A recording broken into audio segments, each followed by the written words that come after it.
For the last 30 minutes, he had watched his gorgeous wife make her way through the ballroom so that at midnight when the ball dropped she would be as far away from her husband as possible. Surrounded by wealthy, smug peers, she would be spread like a plate of Olivia. Kissed and harassed by every executive where he worked and with special tenderness by his rich from birth, imbecilic boss. He knew this because his company's New Year's Eve party had gone like this for the past 2 years.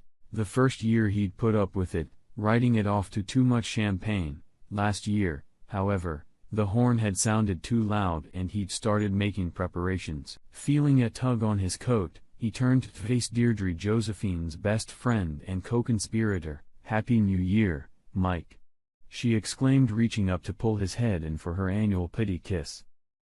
He barely touched his lips to hers before he pulled away and looked into her brown eyes. Deirdre was another socialite.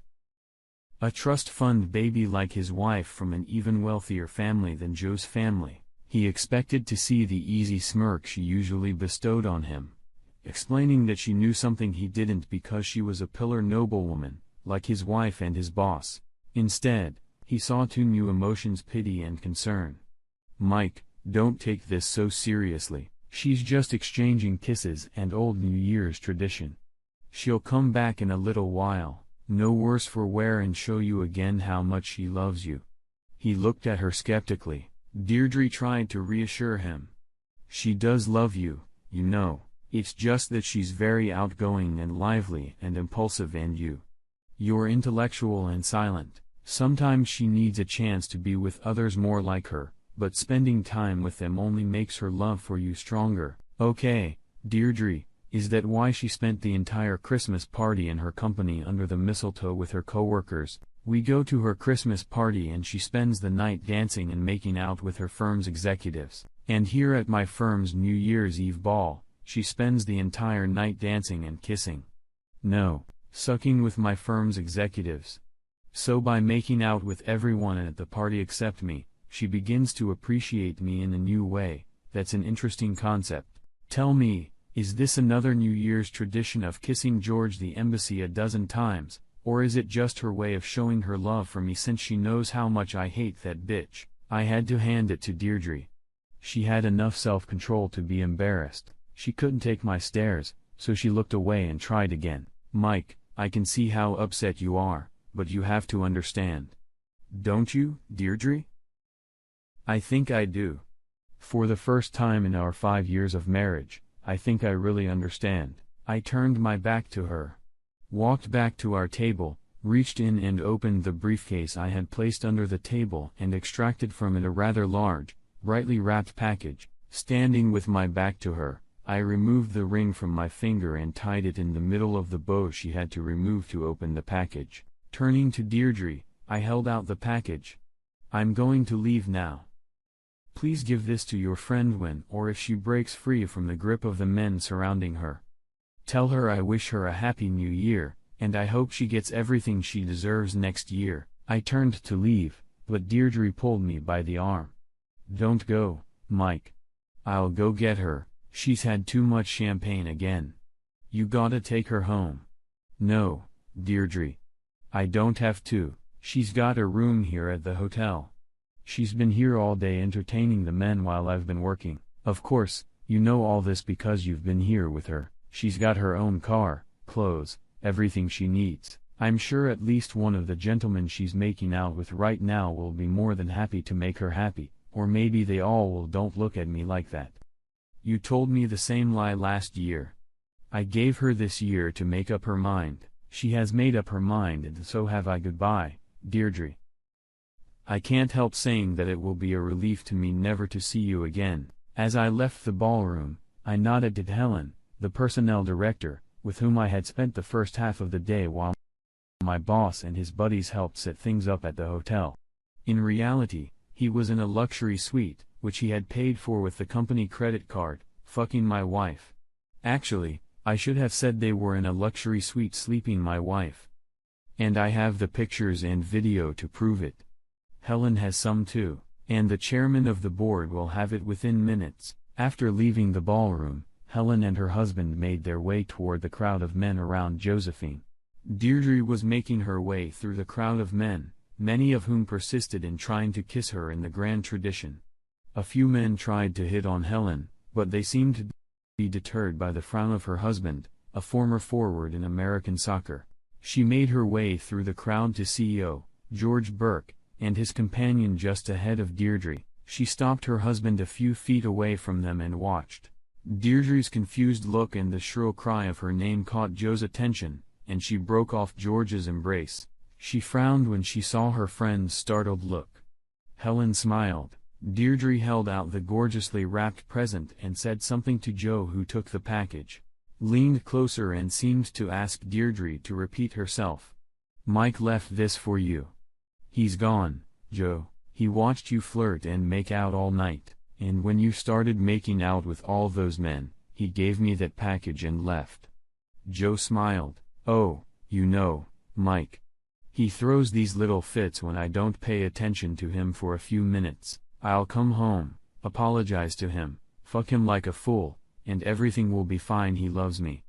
See, even when he's angry, he leaves my gift. Let's see what it is, Joe. I don't think it's a present."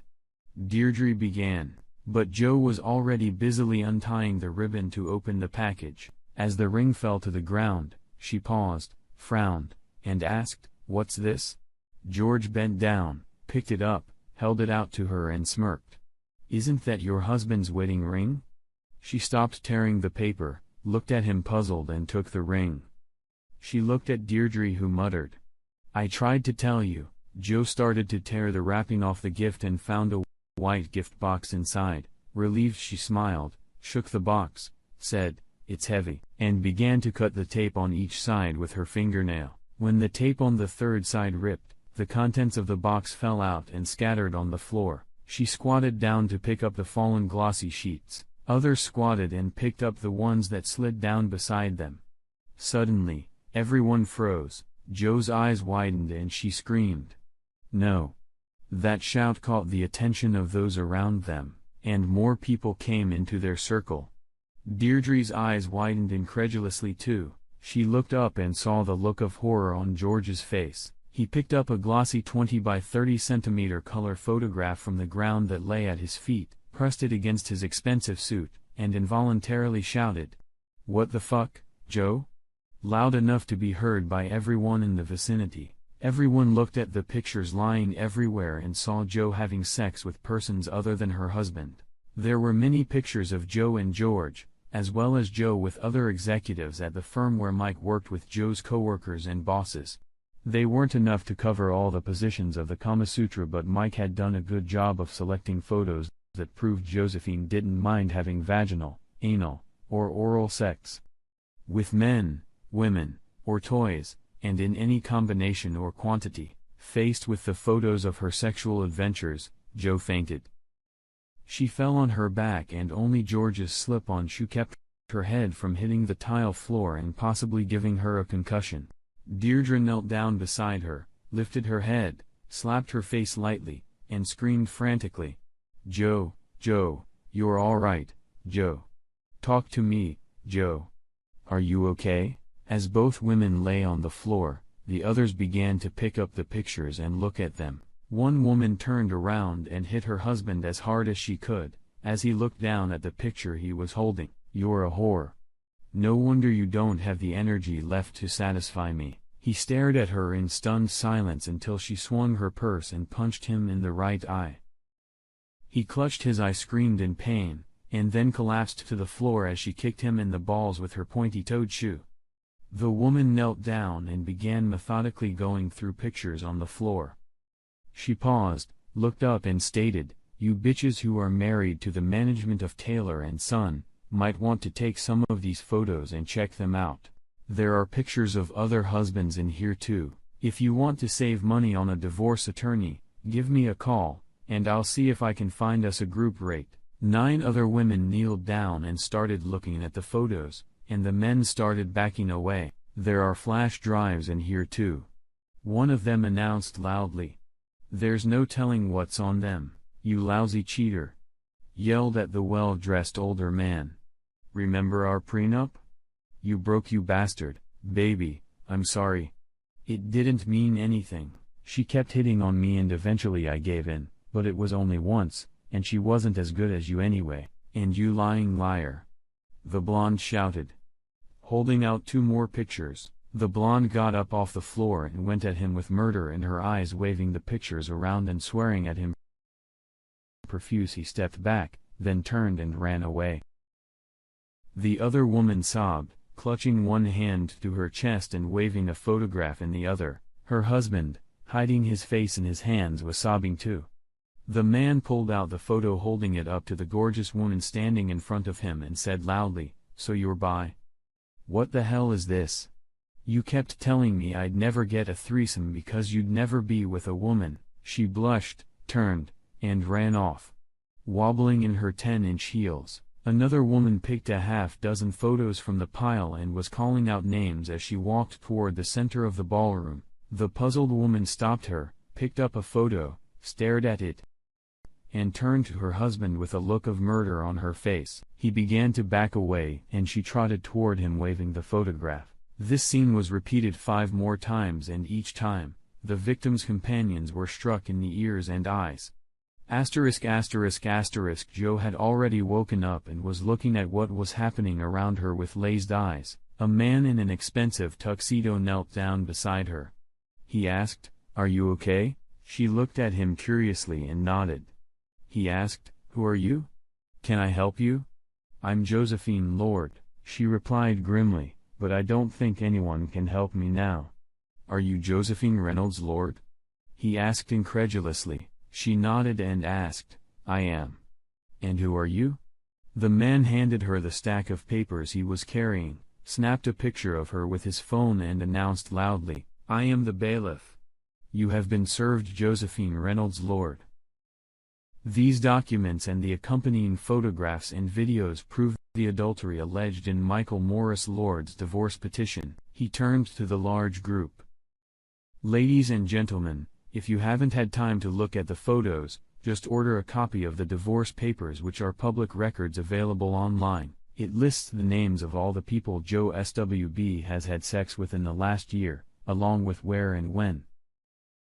For a nominal fee, I can provide a link to Joe SHB's website that fully describes her exploits since January 1st last year. If you would like to review these to determine if your husband or wife has been involved in a steamy 3-way, 4-way, or more sexual relationship with SHB, you can contact me online at cheatingspouseby.com, and for a nominal fee, a link to her site will be provided. For an additional fee, I can provide digital copies of the participants' actions. You will find such evidence very useful in court. I look forward to hearing from you." He bowed deeply and walked away, leaving tears, fear, and panic behind him. Hell would apparently be waiting for him for this stunt. But he was very, very well paid for it. Besides, this was New York and his office was in New Jersey, where his family was very influential. Joe was still holding the divorce papers in her lap, reclining in her friend's arms, her mouth open in bewilderment. She looked at the faces gathered around her and saw hatred, pity, anger, and anxiety. The inevitable admiration, lust, and envy she had known all her privileged life was completely absent, and the enormity of her loss and shame was finally apparent. She clung to Deirdre again and buried her face in her friend's chest, sobbing inconsolably. George Taylor ordered his minions to pick up those damn pictures and burn them. Looking directly at Helen, he ordered, "I want a letter to Mike Lord on my desk on Monday with the dismissal papers underneath." With a neutral expression on her face, Helen stated, "I'm sorry, Mr. Taylor, but Mr. Lord resigned this afternoon. He gave 2 weeks' notice. Used the vacation you signed last week, took all his supplies and materials and left the building. I will not accept his resignation. I will fire him after reprimanding him. He will never work in this business again. Sorry again, Mr. Taylor, but he met with the chairman of the board before he left and your father accepted his resignation. Mr. Lord already has another job with one of the firms he consulted with your written permission, sir." Taylor's face was so red that listeners and onlookers feared he was going to have a stroke as he muttered loud curses at his father and Mike Lord. Helen and her husband watched his embarrassment with glee, clasping each other's hands in delight. Naturally maintaining a neutral expression, Mike Lord was driving from New York in a brand new four-wheel drive Chevy High Country Suburban with a 62-liter turbo diesel engine ordered over and above the standard equipment.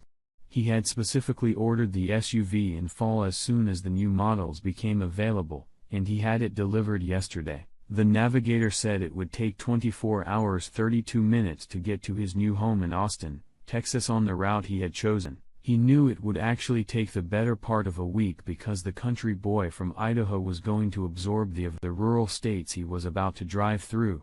Once he got to Virginia, he intended to forego the main highways, take the country roads that John Denver sang about, and visit the small towns in the Carolinas that Mary Shaw Paul Carpenter sang about. He was going to taste the homemade jellies and jams sold at roadside stands and small local stores and eat where the locals ate, away from the highways and the rushing bustling people and the lifestyle he had grown to hate. Their checking and savings accounts were separate, but not until after he bought his SUV, since she had earned 10 times as much throughout their marriage. An $88,000 car would do little to even the score. But he was happy to use at least some of her money to buy it. Under the terms he'd offered, he would keep his investments in retirement funds, and she would keep hers. He'd leave her the penthouse and no claim on her trust fund if she accepted his generous terms and signed the divorce papers within 10 days. The radio was tuned to Sirius XM's best traditional country music station, the Roadhouse. Joe hated country music almost as much as he hated retro music, so the next station would be classic vinyl. He was his own man now, not the ignorant cuckold she'd made him out to be for at least 2 years. He'd taken his life into his own hands when the New Year's ball dropped last year, and had spent the entire year getting his thoughts together. Perhaps Taylor & Son would survive his departure, but he highly doubted it. Operating under George's inept leadership and stripped of the many design improvements and patents Mike had brought to the company over the past 5 years, he expected it to collapse within a year or two. He smiled at the thought, knowing that his work had generated over half of the new sales and profits in the previous year and that he had the best designs and design improvements ready to go as soon as his new company could get up and running. Oh, his old boss. The current chairman of the board and George's dad Randolph Taylor would probably sell the business before it collapsed, but George would be exposed as the inept charlatan he was before that happened. The thought of that made him smile. Tonight, he had made George and his own horror wife look like immoral and unprincipled.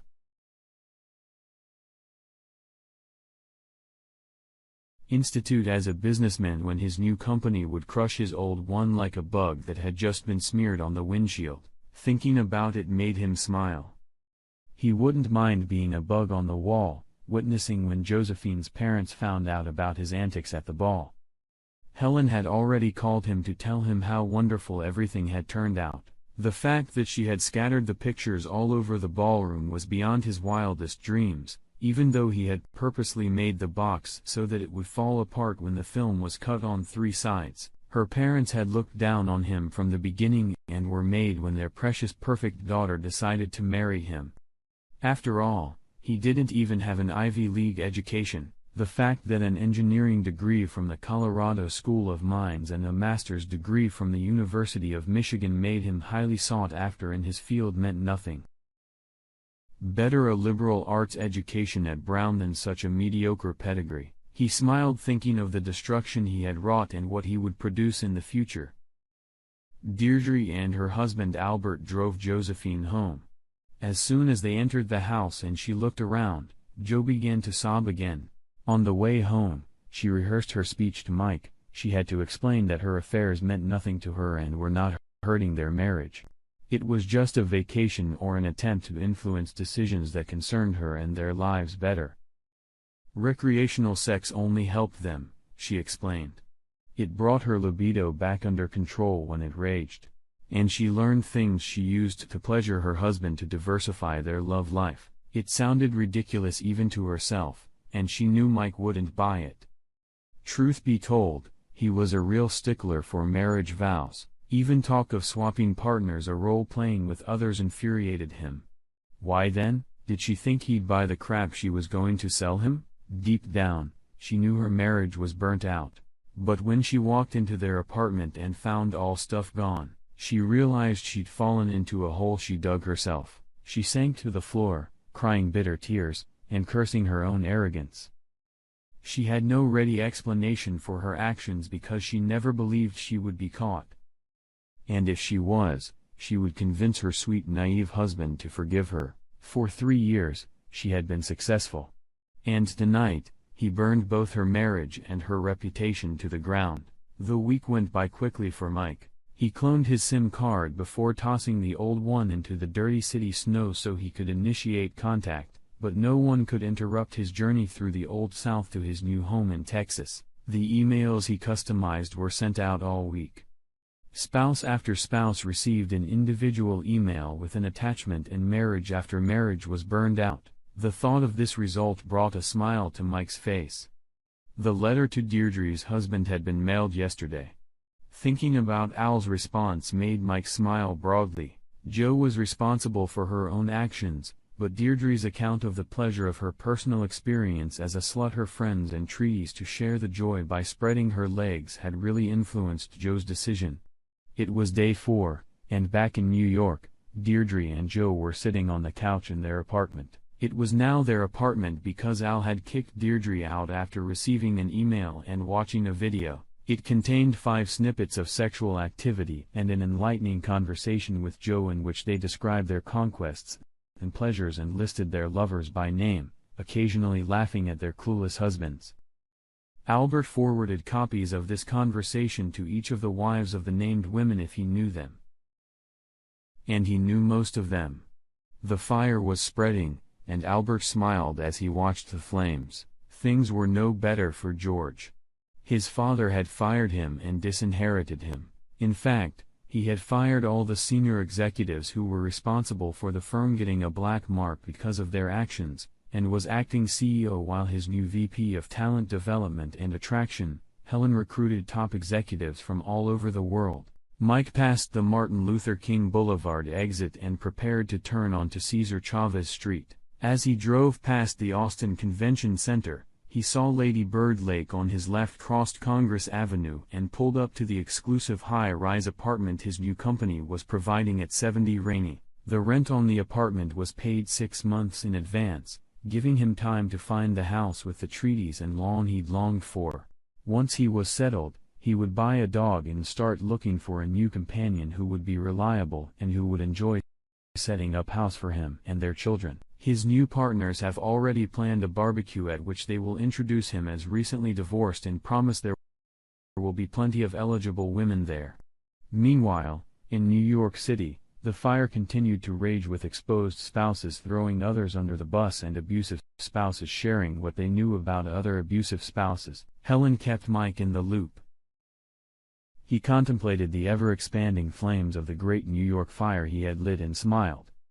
The more he heard, the more excited he became that he was GTT, gone to Texas, gone to Texas.